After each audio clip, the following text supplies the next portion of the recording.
Is being vegan a moral obligation? That is the question for this video.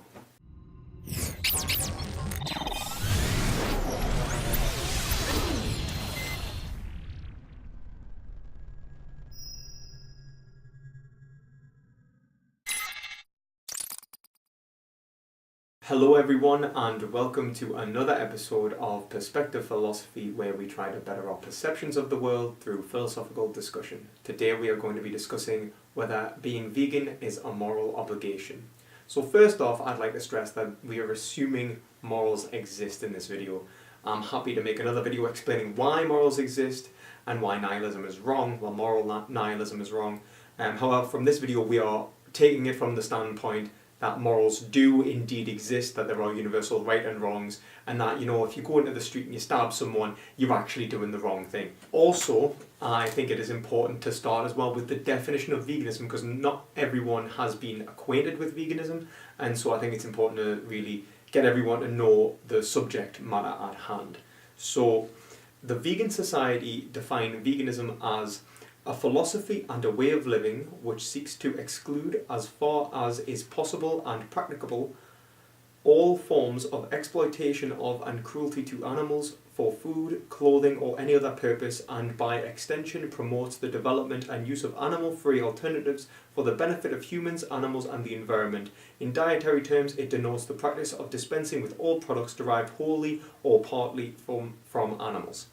So what is a moral obligation? A moral obligation is a commitment to action or inaction to do the right thing, or prevent the wrong thing. So you would be committed to not killing someone or committed to preventing someone from being killed. These are moral obligations, and they are underpinned by moral arguments. Moral arguments are evidence-based arguments, either containing logical or empirical evidence, in order to show that an individual would be harmed or benefited by action or inaction, and that we should be considering other individuals or ourselves interests in each particular case. So if you were to go into the street, you shouldn't stab someone because you would hurt them, and hurting them means to cause them to suffer. Essentially, why stabbing people is bad. So we can understand this as bringing pain unnecessarily is wrong, and bringing pleasure is good. To prevent pain is good, and to prevent pleasure is bad. It's simple as that. This is because we're capable of understanding we all have certain interests. These interests underpin morality because they allow us to value the individual by their own standards. So essentially, my interest in life would be equal to your interest in life. Particularly, we understand that if we were to go into the street and we were to stab someone, the person involved, other than ourselves, would not have an interest in stabbing someone. So if, let's say, we were trying to get down the street as fast as possible and they were just in the way, so we'll push them into traffic and we'll kill them, we would understand that they did not have an interest in being pushed into traffic and an interest in dying. They actually had an interest to avoid that. And this is the basis for ethics.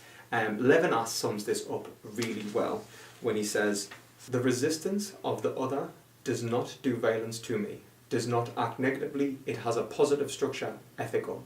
So what he's saying there is that when we're met with what he calls the face, which is just other individuals who have wills of their own, who have their own interests, we are met with the ethical structure.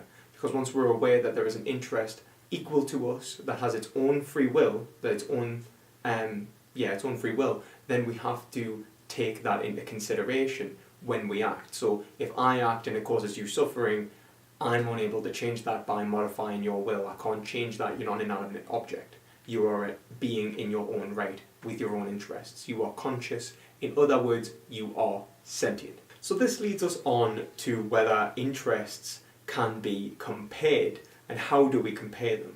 So as in the thought experiment before, my interest in getting down the street faster was not equal to another's interest in life. So I can't just push them in front of a car. So why not? Why can't I just push someone in front of a car if I want to go faster? The reason for that is because that is a vital interest. The individual's interest in life is vital. It is fundamental. It underpins the interests of that individual, all of them, right? He can't have an interest in happiness, You can't have an interest in avoiding pain or any other interest, because the fundamental interest of all sentient beings is life. There are other fundamental interests such as liberty, etc., which underpin, like our ability to express ourselves and all of these, but primarily life underpins or predicates any interest a sentient being can have. In addition, with what was previously mentioned, we have to understand that our interests have to be taken within a principle of equality. So, for example, I can't dismiss your interests simply because of any arbitrary feature. So let's say you are black and I'm white. That doesn't mean that my life is more valuable than yours. It doesn't mean that I can push you in front of a car because you're black. It doesn't mean you can push me in front of a car because I'm white, because these features hold no moral significance. The only attribute that can be given moral significance is the ability to suffer, which is what leads Bentham on to saying it's not can they reason nor can they talk, but can they suffer. So now that we understand that equality is very important to ethics, that we have to be able to consider each and everyone's interests as equal, then we reach the point when we create our sphere, our moral sphere. So who is captured within this moral sphere? So, in the past it was tribal. You would have treated your tribe perhaps with moral significance. Whether you are from Rome, you mightn't treat people from Greece or Gaul or various other tribes with significance. You could enslave them. You could treat them as if they were animals. You could treat them horribly. Then we had equality movements which let us believe that women and other minorities were in fact equal to those in power. Those in power did not determine what was right or wrong. However, this is not the end, is it?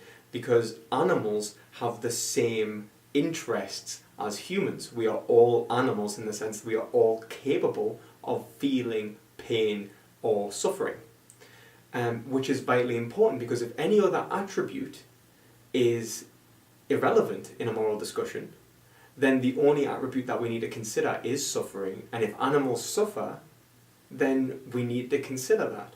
So this is where veganism starts. Veganism starts with the concept that animals should be treated equally because they suffer the same way humans do. So do animals have interests? The answer for this question is pretty straightforward. Anecdotally, we can see it if we were to kick a dog. If you kick a dog, it will react in a way that lets us believe that it experiences pain. However, many people feel that this is not enough evidence to say that animals have interests, and instead say that they could be simulating interests. However, the biological evidence also supports this. So animals have central nervous systems, the same as humans. They have brains that are capable of allowing them to have a subjective consciousness which underpins their experience of the world.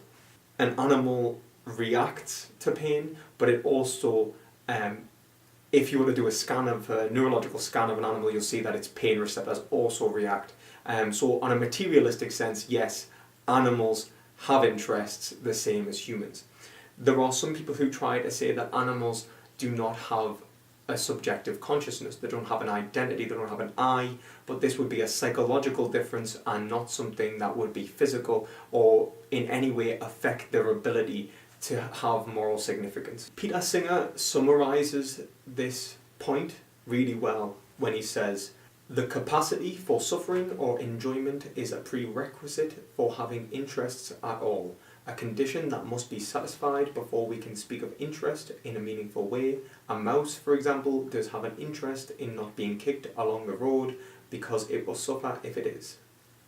So to answer the question, is being vegan a moral obligation? I'm going to answer yes, and I'm going to use a quote from Peter Singer to explain why. "If a being suffers, there can be no moral justification for refusing to take that suffering into consideration. No matter what the nature of the being, the principle of equality requires that suffering to be counted equally with the like suffering insofar as rough comparisons can be made of any other being." So, when you're to kick a dog, you understand that it is wrong to kick that dog.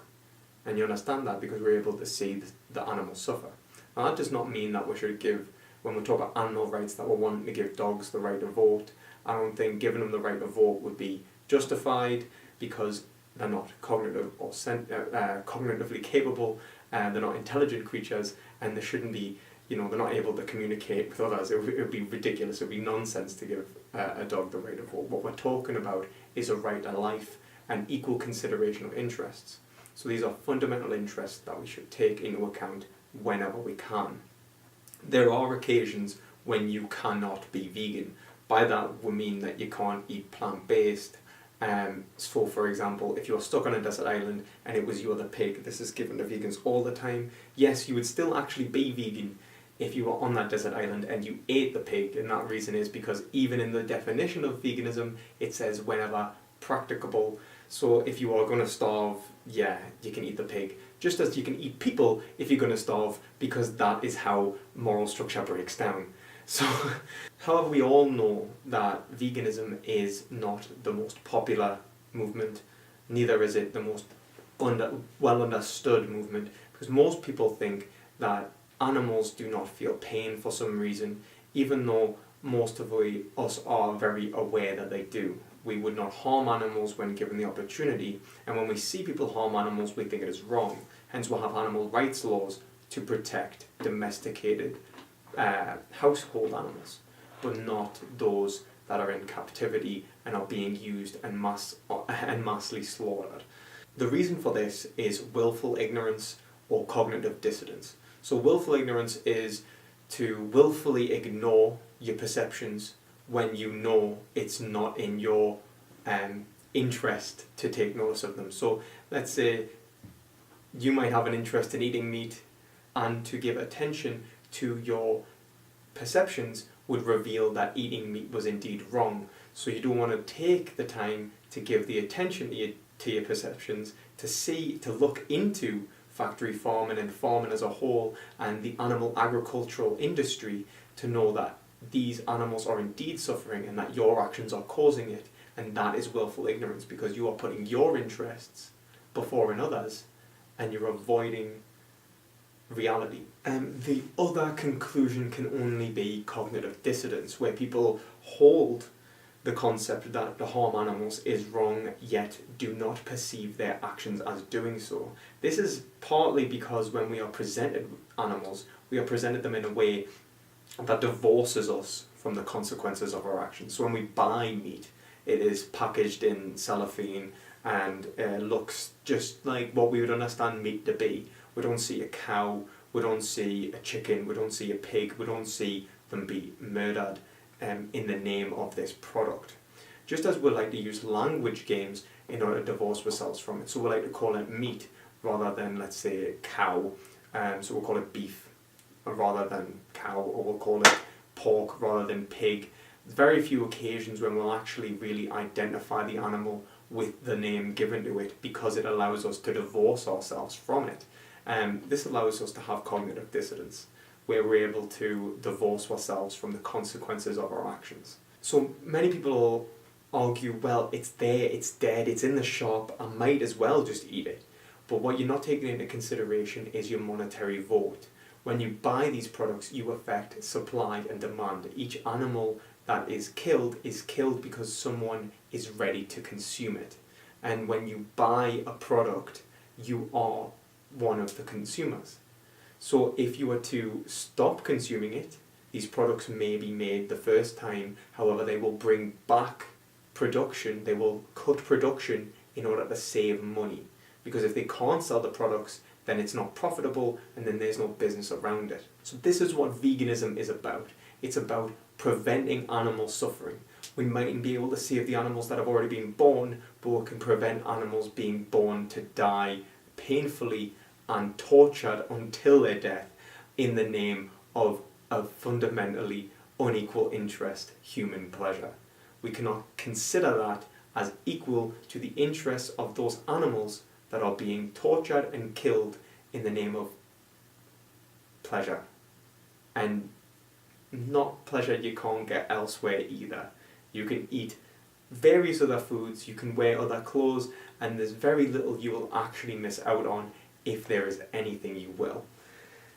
So everyone, thank you for watching. If anyone would like a debate or a discussion on this topic matter, please let me know. I'm happy to debate anyone on this, whether it's about whether morals should exist or about veganism as a whole. To conclude, I will ask you the question: is being vegan a moral obligation? Leave your answer in the comment section below and I will catch you in the next video. And as always, try to gain some perspective.